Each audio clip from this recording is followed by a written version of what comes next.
आकाशबाट उत्रन्छन् या चिरेर निस्कन्छन् धरती। सङ्गीतमा मुरलीको गुन्जन छन् या सुसेलीमा बतासको बोल्दछन्। आउँछन् भेट्न भन्दै मलाई या सदैव मेरै हृदयभित्र छन्। थाहा छैन कुन ठाउँ लुक्दछन्, फुल्दछन् कहाँ अनि फक्रन्छन् कता।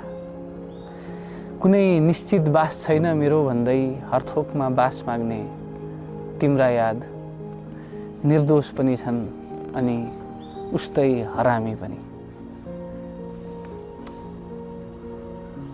यो थियो तिम्रा याद कविता।